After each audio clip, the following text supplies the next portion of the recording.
Welcome to the Dynasty YT. This is your King Shay speaking. In this episode, I want to quickly touch upon the concept of backing, when to back, lane pressure, all those things. Like very simple things that I see in the ELO I'm in right now. I'm in silver tier. I see it all the time.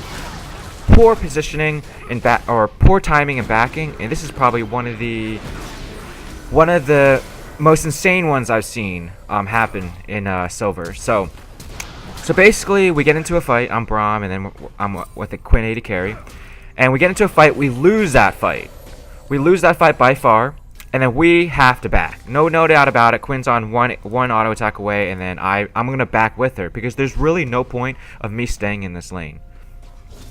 So, the right thing to do, MF and Janna, they push this lane as fast as possible, get to the tower, so then it resets the lane. So then Janna uses the tornado, helps MF auto attack these creeps down, and then they push the lane to tower. Janna wanted to back right there, but for some reason MF decides that he wants to push this tower down, right? He's gonna get a few auto attacks down, but it's absolutely for no reason. He needed to back a long time ago, right? He can go back, get a pickaxe, get a couple pots, right? But he decides to stay in lane. Janna wants to back. MF probably thinking, oh, it's only 500 more gore. Let's stay in lane and get that BF sword. But the problem is, you are at half health, half mana. You lose all lane pressure. You can't even CS properly anymore. Look at the CS right now.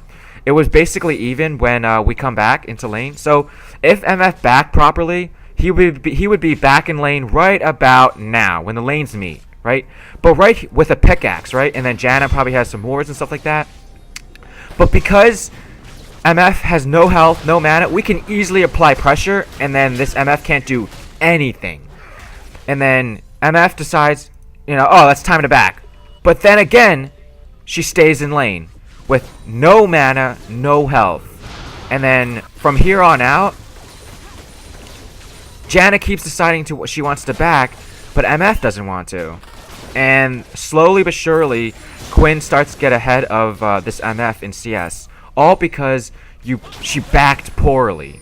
Causing her to lose all lane pressure and losing this lane when she should have won from 4 minutes into the game. You also have to take in consideration of what your lane partner is. So I'm playing as Nami, and I'm obviously a healer, and this Graves is really low, right? So you would think maybe this Graves would have to back right now, but there's really no kill pressure at the moment with just Caitlyn, because obviously Leona's back, and then it's just this Caitlyn that's here, right? So there's no real kill pressure, and then Graves can kind of stay in this lane, right? So I just go back into the lane, and then just heal him up, and that's okay, right? So sometimes, yes. With any other champion, with any other support right here, maybe if I was Janna or if I was a melee without not using Relic Shield, then he would have to back. But since I'm Nami, I can just heal him back to full HP, use a couple of mana pots, and then I'm fine, right? So then we can stay in this lane very safely. Right here is going to be a proper way of lane control and backing.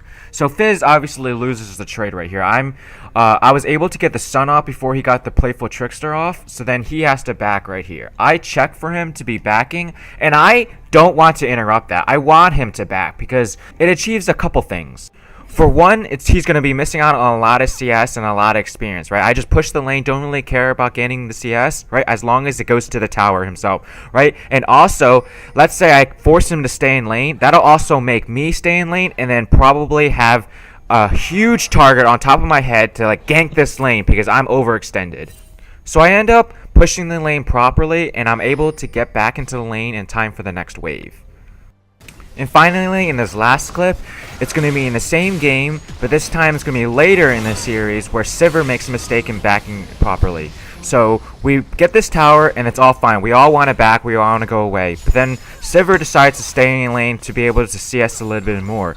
The other team had enough time to basically get back and chase them down, and that's what happens. Sivir overextends a little bit too much, gets too greedy on the CS, and then dies for it. Hopefully you guys learned something from this video. If you already knew this, hopefully you guys enjoyed this video. I have the links to the playlist of all my other videos in the description below. You guys should check that out. I worked really hard in these videos. So thank you guys for coming out, Dynasty, and I'll see you guys next time. Bye.